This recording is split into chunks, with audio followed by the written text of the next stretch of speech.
የመንጌ ውሽሚት ምዕራፍ 8 ለከፋ። ብሪቱ የሳሙና ሌባ ሲሏት አትወድም። እሷ ግን ማንንም ቢሆን የምትሳደበው አትሄድም ከዚህ አንተ የሳሙና ሌባ እያለች ነው። ከሳሙና ሌላ የሚሰረቅ ነገር ያለ አይመስላትም መሰለኝ። ወይ ደግሞ የምታውቁ ሁሉ ነገር ሳሙናና ሳሙና ብቻ መሆን አለበት። ለዚያም ይመስለኛል ሳሙኔ የሚለውን ቅጥያ መጠሪያዋን መንደራችን የሰጣት። ብሪቱ እብድ ናት። በመንገድም ሁሉ ያያት የሚፈራት ፈርቶ መንገድ የሚለቅላት አደገኛ እብድ። አፏ ዝምታን አያውቅም። ተቀምጣም እየሄደችም ትለፈልፋለች። ሰው አጠገቧ ኖረም አልኖረም ከመለፍለፍ አታውቅም። በጀርባዋ የምታዝለው ኮተት ብዛቱ ይገርማል። ምኖች ሴትዮ ይህን ያህል ኮተት ቀኑን ሙሉ ተሸክማ መዋል ከቻለች ሸክሟን በገንዘብ ብትቀይረውስ እያለች እናቴ ብዙ ጊዜ ብሪትን ስታማት ሰማለሁ። በእርግጥ እናቴ እብዷን የምትቦጭቃት ከቡና አጣጯ ከማማ ዘርቱን ጋር ሆና ነው። ግን ያው መስማት ስለማይከለከል የሚሏትን ሰማሁ። እብዷ ብሪቱ የጎረቤታችን እህት ናት፣ ያውም ታላቅ እህት። እህትየውም አግብተው ይኖራሉ። ልጅ የላቸውም። ተፈጥሮ ማዕቀብ ጥላባቸው መውለድ ስለማይችሉ ልጅ ብሎ የሚያሳድጉት የእብዷም የብሪቱ ልጅ ተመስገንን ነው። ፈቃድ ሰጥታቸው ሳይሆን ለዱርዬዎች ገንዘብ ከፍለው ጨቅላውን አስደርቀዋት። ተሜ በትምህርቱ ጎበዝ ስለሆነ ብዙ ጊዜ የሚያስኮርጀን እንጠይቀዋለን። ግም ካለ ሙጫ ነው። አስኮርጀን ከምትሉኝ አታጠኑም ይለናል። እንናደዳለን። አጥኑ የሚለንን ሰው እንዴት እንደምንጠላው ባወቅ። ልናበሽቀው ስንፈልግ የሳሙኔ ልጅ እንለዋለን። ይንጨረጨራል። ድንጋይ አንስቶ እስከ ቤታችን ያሳድደናል። ስናደድ ከእብዱ እናቱ በላይ ያስፈራል። ከሰፈራችን ልጆች ሳሙኔ የተሜ እናት መሆኗን በመጀመሪያ ያወቅኩት እኔ ነኝ። እኛ ቤት አክስቱ ከእናት ጋር ቡና ሲጠጡ የሚያወሩትን ተደብቄ ሰማኋቸው። አልጋዬ ላይ ተጋድሜ በብርድ ልብሴ ተሸፍኜ የትኛው መስዬ የሚስጥራቸውን ልቅምቅም አደረኩ። ግን ብሪቱን ያስወልዳት ይታወቃል እንዴ እትዬ አለቻቸው እናቴ የተሜን አክስት። እንዴታ ይታወቃል እንጂ ታዲያ እንደው ልጄ የት ደረሰ ብሎ አይመጣም? እሷንስ ያስወደቅሽ ብሎ የማያት ምን ሆኖ ይሆን? ኧረ ምን በወጣውቴ። እንዴት እትዬ? ምንም ብትሆን ሚስቱ ተሜስ ቢሆን ልጁ አይደል እንዴ? ለማበዷስ ምክንያት ማን ሆኑ ቀረና መጥቶ የሚጠይቃት? ለራሱ ጥያቄ የሚሻው እብድ። የተሜ አክስት በስጨት ያሉ መሰለኝ። በባሏ ምክንያት ነው ያበደችው እንዳይሉኝ እንዳላብድ ብቻ አልኩሽ እንጂ ወዳጄ። አፈር ይብላ። ድሮስ የዘንድሮዎች መች ፍቅር ያውቃል። ይህን እኮ በየጠንቋዩ ደብተራ ቤት እየዞር አሰርትቦባት ይሆናል። ጆሮዬ የትሜ ሚስጥር ለማዳመጥ ከመቼውም ጊዜ በላይ ቆመች። ትንፋሽን ባታሽጌ ሚስጥራቸውን በአንግል ተረጢ ተቀጠሉት። የተሜ አባትም እብድ ነው፣ አህመድ ይባላል። ብሪቱ በመንደሯ በዘናጭነቷ ቀብራራነቷ ታዋቂ ወይዘሪት ነበረች። ትምህርቷን ባትጨርስም በመንግስት መስሪያ ቤት ተቀጥራ እንጀራ የሚያጎርስ ገቢ ነበራት። ድንገት አህመድ አንቆ እስኪያበላሻት ድረስ ክብረ ንጽህናዋን የጠበቀች ሴት ጉድ ሆነች። ተደፍራ ነው እንዳይሉን ብቻ ያበደችው ነው እንጂ ይሄ ቡዳ እህቴን በላብኝ። ወደ ስራዋ እየሄደች መንገድ አገኛት። ከአድሮ ጢቆ ድንጋይ ቁልቁል ገፈተራት። አለቱ ላይ ተፈጠፈጠች። የገባችበት ሰመመን ሳትነቃ ሰው ተሰብስቦ እያያት ደፈራት። ክብሯንና ንጽህናዋን በጉልበት ነጠቃት። ይሄ ክብረ ንጽህና የሚባለው ነገር የምን አይነት ዕቃ ቢሆን ነው በጉልበት የወሰደባት? ግራ ገባኝ። ቀለበት፣ ሀብል፣ ኮፍያ፣ ፎጣ፣ ደብተር ተነጠቁ እንጂ ክብረ ንጽህና ተነጠቁ ሲባል ሰምቼ አላውቅም። እናቴም እሷም ክብረ ንጽህና እንዳላትና እንደሌላት እንደተነጠቀችና እንዳልተነጠቀች ወሬያቸውን ሲጨርሱ እንደምጠይቃት ተማምኜ ማድመጤን ቀጠልኩ። ሰው እያለ ተሰብስቦ እያየ በጠራራ ፀሐይ በእብድ ስትደፈር ሰው እንዴት ዝም ብሎ ቆሞ እንደ ቀበሌ ኪነት ያያል? አይ ሰው ምን ያድርግ? ወዲህ እብድ ነው። እዚያ ስሜት ላይ ያለ ተው ቢሉት አሳድዶ እንዳይገድላቸው እንዴ! ኧረ ምን አባቱ ያመጣል ይሄ ቡፋያ። ኤዲያ አንቺ ደግሞ አበዛሽው። ብትኖር የምታደርጊው አትመስይ፣ አትፎክሪ። ሰው ሁሉ ያለ እድሜ የሚቀጨው በምትዳፋ መስሎኝ። እትዬ ሳይበሳጩ አልቀር። አሁን ይዤ ሳት ለካ ትልቅ ሰውን ባለጌ ነገር ይናገራል። የተሜ አክስት እትዬ ባለጌ ናቸው ወይ ደግሞ ጆሮዬ እትዬ ያሉትን ሰምቷል። እንደዚያ ከሆነ ደግሞ ባለጌው የኔ ጆሮ ይሆናል። እናቴ ቡናውን ስትቀዳ ይሰማኛል። በመዓዛው ብርድ ልብሴን ጥሶ አፍንጫዬን የነቃነቀው ሉባንጃ የዕጣን ማጨሻው ላይ ካለው እሳት ጨመረች። እየተንጫጫ ጨሰ። ሽታው ብቻም ሳይሆን ጫጫታው ተመቸ። ቸቸቸቸ አቤት ሉባንጃ እወዳለሁ። በቤት ውስጥ ከርቤ ከሚያጨሱ አፍንጫ ውስጥ ሉባንጃ ቢያጨሱ እመርጣለሁ። እንዲያው እንደ ሉባንጃ የአባት አምላክ በገሃነመ እሳት ያንጨርጭረው፣ በጠራራ ፀሐይ የደፈራት በጠራራ ፀሐይ ይሰርረው አለች እናቴ። ይቅር ይበልሽ ወዳጄ፣ ለመሆኑ ያልሽውን ታውቂዋለሽ? እንዴት አምለውንማ አውቃለሁ እንጂ እናቴ እርግጠኝነቷን አረጋገጠች። ተይ ተይ ያልሽውንማ አታውቂውም። አውቀዋለሁ እንጂ ትዬ ምን ማለት ነው? ኤዲያ አውቃለሁ አውቀዋለሁ አትበያ። የምትናገሪውን ብታውቂማ በጠራራ ፀሐይ ይሰራው አትይም ነበር። እሱ ይቅር ይበልሽ። መቼም መሀሪነቱ የበዛ ነውና የአፍሽን አይቀርብሽ። ኧረ የት አባቱ ይሄ ብስብስ አሁንም በጠራራ ፀሐይ ይሰራው እኮማ። ማንን? ሰይጣን ነዋ፣ ዲያብሎስ የቀትር ጋኔ ነው አህመድን የሚሰርልኝ ነው እንዴ? የተሜ አክስት ብቻቸውን ሳቁ። ማንን መስሎት ነው ታዲያ? ኧረ ተይው እቴ፣ እኔው ነኝ እባክሽ የዞረብኝ ይቅር በይኝ አሉ። ለመሆኑ ይሄ ምስኪን ተመስገን ታሪኩን ያውቃል? ማን ነግሮት? ብሪትም ብትሆን እንኳን እናቱን ዘሩም አትመስለውም። አይነግሩትም። እንዲያው ትንሽ ከፍ ሳይል እንዳይነግሩት። ለመሆኑ መንደርተኛውስ ይሄን ታሪክ ያውቃል? ማንም ሰው የተሜን ታሪክ እንደማያረጋግጥ አረጋገጡላት። የተሜን ሚስጥር ከናቴ ቀጥሎ በአንጎሌ ካሴት ቀርጬ ያዝኩት ብቸኛ ሰው በመሆኔ ኩራት ተሰማኝ። ጠይሜን ቢሆን ይሄንን ከባድ ሚስጥር አሪፍ የገቢ ምንጭ ያደርገው ነበር። እኔ ግን እንደ ጠንቤ እያስማል ብቻ ለሌላ ሰው እንዳይናገር እያስተናገርኩ የተሜን ታሪክ ነገርኳቸው። ደነገጡ። ሳምኔ የተሜ እናት መሆኗን ሲሰሙ ይውብ አሉ። በየፊናቸው ሳምኔ የተሜ እናት መሆኗን ለሰፈራቸው ልጆች እያስማሉ ነገሩ። የሰፈር ልጆችን ለሌሎች ሚስጥሩን ላልሰሙ የትምህርት ቤት ጓደኞቻቸው እያስማሉ ተናገሩ።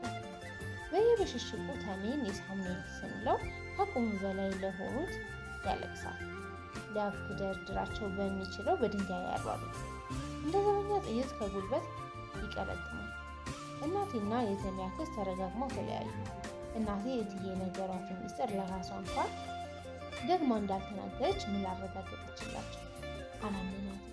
የብሪቱን ጦስ ትወስድ ዘንድ ፈርድሳ አሉባት። እናቴ በእኔ ምክንያት ወሬኛ ተባለች። በመንደርተኛው ተጠላች። የሳምኔን ከአካባቢ መስመር ተከትላ በመንደራችን ዝና የገነነው እብድ ዘርፈሸዋል ትባላለች።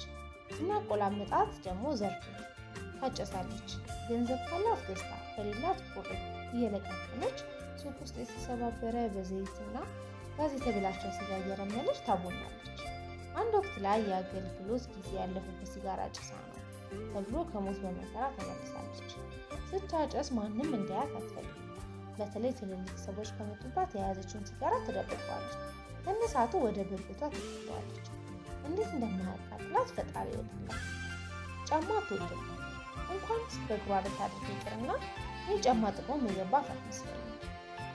ጉልበት ላይ የሚቀር እጀ ጉርድ ባለአባሽን ቀሚስ ታደርጋለች። ዘወትር መኝታዋን አዝላ ትዞራለች። ቀኑን ሙሉ አዝላቱንና መሽቶ ወደ ማደሪያ ስትገባ አንጥፋ ትተኛበታለች። የዘርፌ ቤት ለማማ በቀሉ ኩሽና ነው። ምግብ ማብሰያቸውን፣ ጠላ መጥመቂያቸውን፣ አረቄ ማውጫቸውን፣ ኩሽናቸው ሰፊ በመሆኑ ምጣዳቸውን ወደ አንድ ጥግ ጥደው አጠገቡ የብረት ጉልቻ አስቀምጠው ቀሪውን እንድትተኛበት ፈቀዱላት። እሳቸው ቤተክርስቲያን ጿሚ ጸላይ ናቸው። የራበው ማብላት ያስከፋቸዋል፣ ማየት ያስከፋቸዋል። የታረዘን ማልበስ ይቀናቸዋል። እዚህ ነው ዘርፌን ማዕድ ቤታቸውን እንድታድር የፈቀዱላት። ለጽድቅ ትሆነኛለች ብሎ ያስጠጓል። የኩሽናውን ጽዳት ትጠብቃለች። ለዘርፌ ሴቶች ሁሉ እትዬ አበቡ፣ ሁሉም ወንዶች ደግሞ ጋሽ አበቡ ናቸው። በዘርፌ ዓለም ውስጥ ሁለት ስሞች ብቻ አሉ። ለራሷ መጠሪያ የሆኑ ዘርፌና ሱሳ ሳት ላይ ለወንዶችም ሆነ ለሴቶች ያለ ስስት የምትጠቀመው አበቡ። የቡና ጀበናዋንና ሲኒዋን ከሰረቁባት ጊዜ ጀምሮ ቡና የምታፈለው ከማማ በቀሉ እየተዋሰች ነው። እብድ ናትና ምጣድን ትሰራለች ያላሉ። ጀበና፣ ሲኒ፣ ግድያና ማንደጃ ትዋሳለች። በራሷ ብረት ምጣድ ቡናዋን ትቆላና ጎረቤቶቿን ውቀጡልኝ ትላለች። የፈለገ ነገር ቢመጣ ቡና ለመውቀጥ ዘነዘና ታነሳለች። እጄ ይንቀጠቀጣል ውቀጡ ብላ በቅርቡ ያገኘችውን ትለማመጣለች። አንዳንዴ ደግሞ ጠይሜና እኔን እንወቅላትና የተጠቀመ ከረሜላ መግዣ ሳንቲም እንቀበላታለን። ገንዘብ ስታገኝ እንደምትሰጠን ቃል እየገባች በዱቤ የምንወቅላትም ጊዜም አለ። ቀን ደግሞ ጉልቤት ሆነብናለች። ቡናዋን አስቀምጣም ስታበቃ የምን አባታችሁ ገንዘብ ነው የምሰጣት ሂዱልኝ ከዚህ ሌቦች ብላ በቡና መቁሪያ ብረት ታስፈራራናለች እና ታባርረናለች። ድንጋይ ስናነሳባት ትፈራለች። ያልበረበረባትን ድንጋይ ፊቷ እንዳይመታት በእጇ እየከለለች ትላለች። ጎረቤቶቿ ይወጣሉ፣ እኛ እንደብቃለን። ተደብቀን እያየናቸው ሳያዩን ይረግሙናል። የገዛ ወላጆቻችንን በተራጋሚነት ተሰልፈው ይድፋቸው፣ በአጭር ያስቀራቸው፣ የእሷን እድል ለነሱ ያላቸው ይሉናል። ዘርፌ ቡና ፍታ ጎረቤቶቿን ትጠራለች። የማያሳፍሯት ጎረቤቶቿ እብድ ዘርፌ ቤት ቡና ሊጠጡ ጥሪዋን ተከትለው ይመጣሉ። እንግዶቿን አስቀምጣ በአንደኛው ሲኒ ብቻ ደጋግማ እየቀዳች ደጋግማ ብቻዋን ትጠጣለች። ለራሷ ብቻ እየቀዳች በእንግዶች ፊት ትጨልጣለች። እንግዶቿም ይህንን ባህሪዋን ያውቃሉ። 1-4 ሲኒ ከጠጣችና ከጠገበች በኋላ ከተረፋት ለእንግዶቿ ትሰጣለች። ያለዚያ ስትጠጣ አይተዋት መመለስ ግድ ይላቸዋል። ምን ነው ዘርፌ ቡናውን ለእኛም ስጭን እንጂ አሏት እማማ በቀሉ። ቆዩ እንጂ እያበቡ እኔ ገና መች ጠጣሁና። ሲኒዋን እንደጠጣች እኔም ጠይሜም ጠንቤም በቡና ቀዳዳ ይተናታል። ይኸው እኛው ቁጭ አርገሽ ጠጣሽ አይደል እንዴ ዘርፌ? ማ እኔ ኧረ አልጠጣሁም። እመብርሃን እያበቡ ገና እኮ አልጠጣሁም። ታዩ በቃ እመብርሃን መሀልሽ አትቁጠርብሽ። ኧረ አትቁጠርብኝ እመብርሃን ስልሽ እያበቡ። ዘርፌ 4ኛውን ሲኒ ለራሷ ቀዳች። ለመሆኑ ስንት ሲኒ ጠጣሽ? 4ኛሽ መሆኑም አይደል? እመብርሃንን ብዬሽ እያበቡ እኔ ገና 7 ነው የጠጣሁት። 4ም አልጠጣሁም። ወይ ከ4 እና ከ7 የቱ ይበልጣል ዘርፍዬ አለቻት። እኔ ነኛ ታላቅ። በዘርፌ መልስ ሁሉም ቡና ጠጪዎች ሳቁ። እኛም እየሳቅን ሮጥ። ቆይ ጠብቅ አንተ ጭንቅሉ ለአባተ ባልነግረልህ እኔ በቃለች አይደለሁም። ተጎረመሰ ብለህ ኩሽና መሰርሰር ጀመር። ድሮስ ማንን አይተታድግ። ዘርፌ የግል ንጽህናዋን ለመጠበቅ የምታደርገው ጥረት ይገርመኛል። ወጉን ይዘዋለች። ገላዋን ለመታጠብ ልብሷን ሰፊት ማውለቅ አያሳፍራት። በሯ ላይ ነው የምትታጠበው። ያላለቀችውን ልብሷን ሰብስባ ቤቷ ታስገባና በሯን ከውጭ ትቀረቀራለች። ከዛ በባለ 1 ሊትር የፕላስቲክ ጠርሙስ ይዛ የመጣችውን ውሃ ፀጉሯ ላይ ትረጫለች። እችክ ትላለች ገና ውሃው ገላዋ ሳይደርስ። ከፀጉሯ ሾልኮ የመጣውን ውሃ ተንኳሎ እግሯ ይደርሳል። በቃ ውሃው እግሯ ጋር ሲደርስ የዘርፌ ገላ እጥበት ያበቃል። ከ1 ሊትር ውሃ ቢያንስ ሩቡን ታስተርፋለች። ሁሌም ገላ መታጠብ ለዘርፌ እንደዚህ ነው። ዘርፌ ወገቧን በመቀነት ታስራለች። በጀርባዋ ከምትሸከመው በተጨማሪ በሆዷ በኩልም የምትጠቀጥቀውን የምትይዘው ኮተት የለም። በጀርባዋ መኝታዋ የሆዷ ደግሞ ገንዘብ እንደሆነ ይታመናል። እናም እንደ ምሽት ወደ ቤቷ ስትገባ ጨለማ ውስጥ ዱርዬዎች ጠበቋት። ጨለማውን ተገን አድርገው ሊዘርፏት አሰፈሰቡ። አጠገባቸው ስትደርስ በዱላ መታት። ስትጮህ ድምጿን የሰሙ ደረሱላት። ዱርዬዎቹ በተደጋጋሚ ላለመመታት ሸሹ። ሽሽታቸው ብዙ አላስኬዳቸውም። ቀን በብርሃን ያላዩት ይኖራል ብለው ያልጠረጠሩት መሰናክል ለስልክ መስመር ዝርጋታ የተቆፈረ ቦይ ውስጥ ከነነጠቋት ኮተት ተዘባብሮ ተገኘ። በድርጊታቸው እየኮነኑ ዱርዬዎቹን ለፖሊስ አሳልፈው ሰጧቸው። ዱርዬዎቹና እኔ ጠይሜን ቢጠይቁ ኖሮ ስለ ዘርፌ በደንብ ልነግራቸው ነበር። በሆዷ በኩል የተቀጠቀችው እርጉዝ የምትመስልበት ኮተት እየለመነች የምትሰበስበውን ቡና፣ አተር፣ ፈንዲሻ፣ ሽምብራ፣ ከሰል፣ ባቄላ፣ ሽንኩርት፣ ቲማቲም፣ ቃሪያ ምናምን መሆኑን እናውቃለን። የገንዘቧ ማስቀመጫ ቋሚ ስፍራ የለውም። ሲያሰኛት መቀነቷን፣ ቤት ሲላት ሻሿን፣ አንዳንዴም ከረጢቱን አንገቷ ላይ አንጠልጥላ ትይዛለች።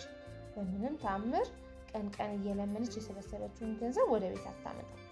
ባገኘችው ልቅ መጠጥ ጠጥታበት ትገባለች እንጂ ስክር ካለች ትሳደባለች። በተለይ ልጆቹን በስድብ ሙልጭ ማድረግ ያስደስታታል። እኔና ጠይሜ ከቤት ስትወጣ እንጠብቃታለን፣ እንላፋታለን። ዘርፌ የሰጤ ሚስት እንላታለን። ደስ ይላታል። ሰጤን ትወደዋለች። በአህያ ትከሻ እየጫነ የሚመላለሰውን አሸዋ የብዙዎቻችን ቤት ተገንብቷል። ስራ ብቻም ሳይሆን ጨዋታም ያውቃል። ሰጤ ባለጌ ስንለው እናትህን ነፋውልህ እንደዚህ አድርጊ ይለናል። ቂጡን አፈንድዶ እንስቃለን። እናቶቻችን በሌሉበት እያሰደብን እንንፈቀፈቃለን። በጥቁር ፊቱ ላይ ነጭ ጢም ያበቀለ የሚለብሰውን ሱሪና ጃኬት ሰፋፊ የሆነ በቁምና ቅርጽ መያዝ በተሳነው ወዘቢት ኮፍያ ጭንቅላትን የሚሸፍን ለአህዮች መግረፊያ ዱላ ከእጁ የማያጣ ሰው ነው ሰጤ። አንዳንዴም በዱላው ጅሮጥ ያደርገናል። ሰጤ የአህያዋ ቂጥ እንዴት ይላል ስንለው ከናፍሮቹን አብጥቶ ምላሱን አሾልኮ ብቅ ጥልቅ እያደረገ ያሳስቀናል። ከናፍሮቹን እያርገበገበ የንዝረት አይነት ድምፅ እያወጣ ምራቁን አውቆ ፊታችን ላይ ይረጫል። ፊታችን ከምራቁ እያጸዳ እንስቃለን።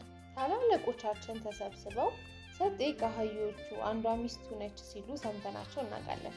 ስለዚህ ጉዳዩ ጠይቀነው ግን አናውቅም። ዘርፌ ባልሽ ማን ነው ተብላ ስትጠይቅ ባለ አህያው ጋሻ አቡ መሆኑን ትናገራለች። ለዚህም ነው የሰጤ ስም ስናነሳባት ደስ የሚላል። እሱ ግን ይናድዳል። ዘርፌ ሚስቱ መሆኗን ስለነቃንበት በሽቋል።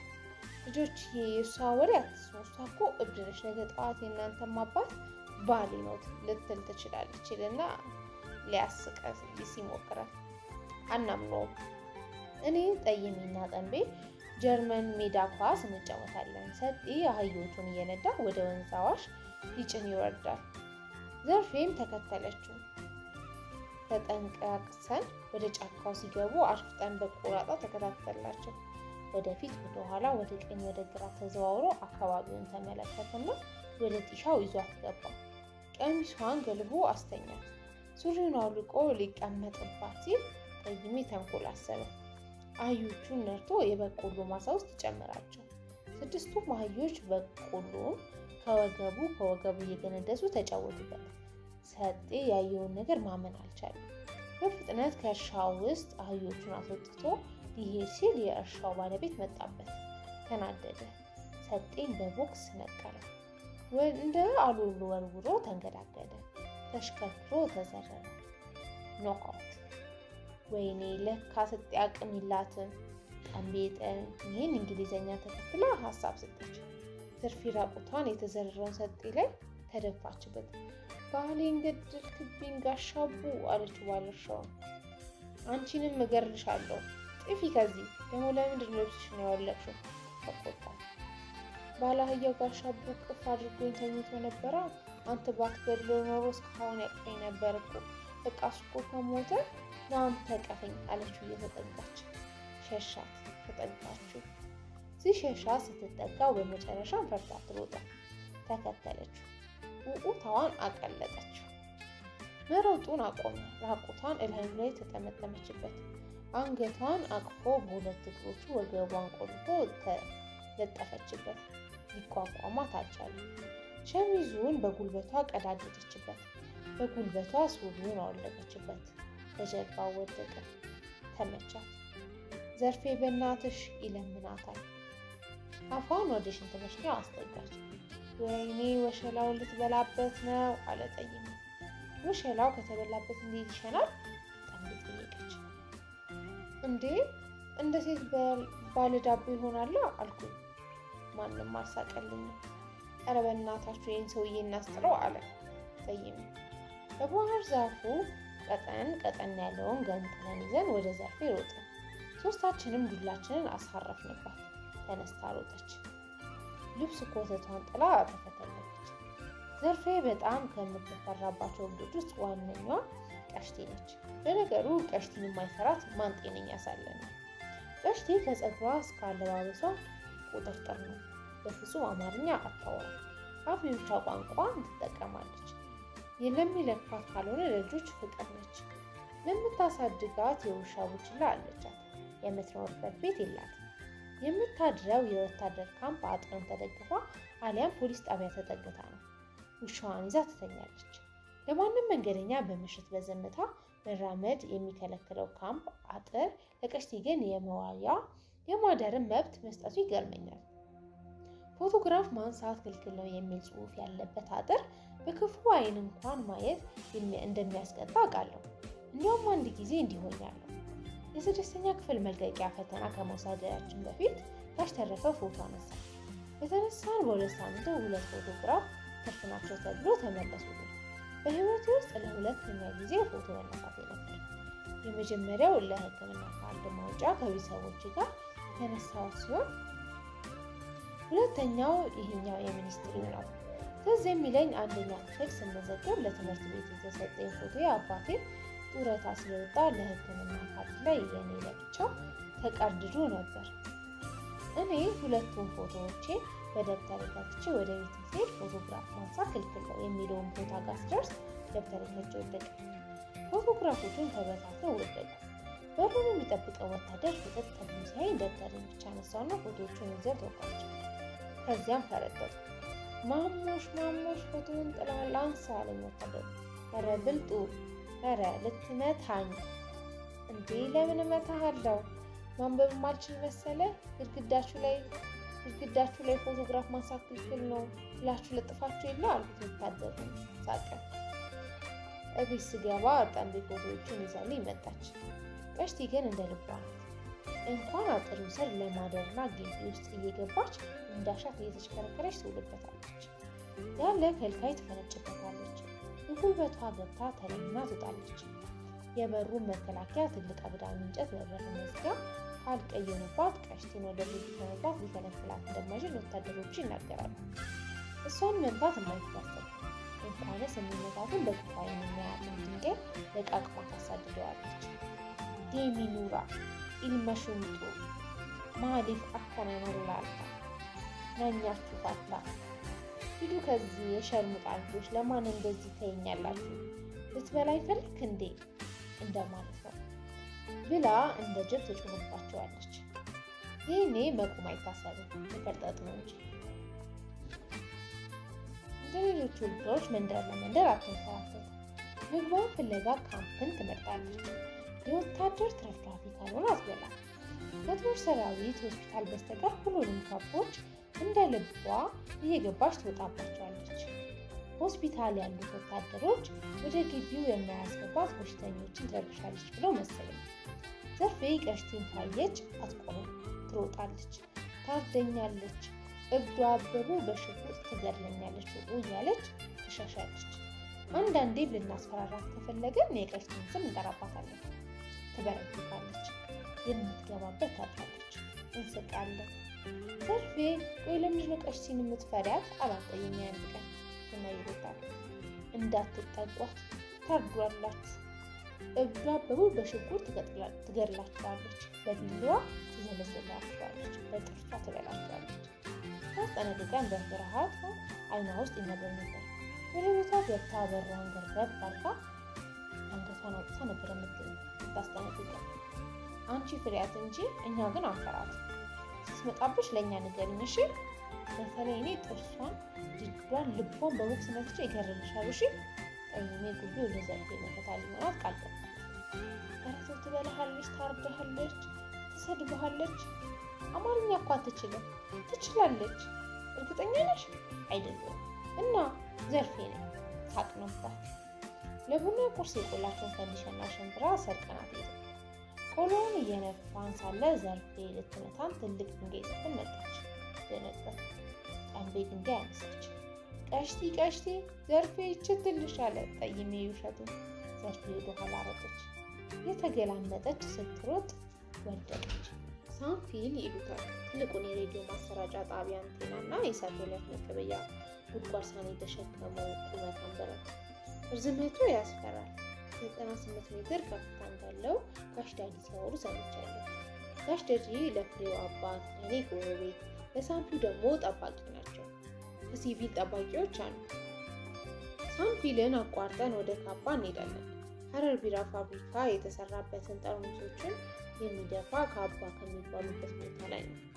እሱ የደፋውን ስብርባሪ ጠርሙሶች አጥራቸውን የገነቡ ሀብታሞች ተሻምተው ይወስዱታል። እኛም ቆርኪ ለመልቀም ቢያንስ በሳምንት አንዴ ካባን እናያታለን። የድንጋይ ፈላጭ ወጠምሻ ጎረምሶች ኩርኩም ሰርክ ብንቀምስም ከካባ ቀርተን አናውቅም። ድንኪስቶች ኩርኩማችንን ጸጉሩን ይነቃል። እንኳን ዱላቸው ቁምጣቸው ያማል።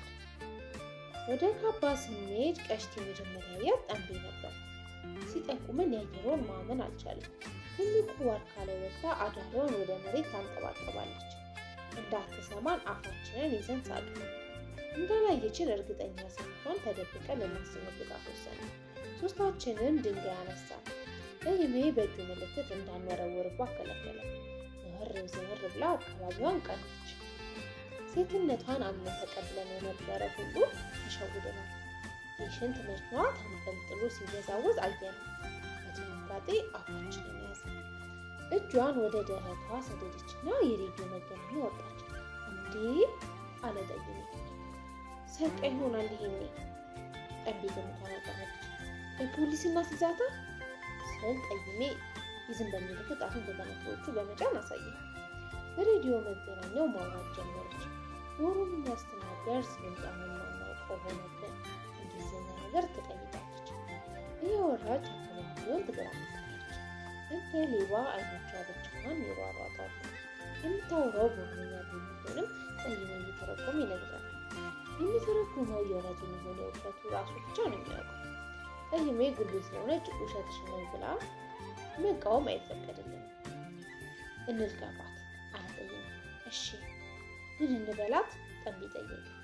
ያልሽውን ሁሉ ሰምተንሻል። ለፖሊስ እንናገርብሻለን ነዋ።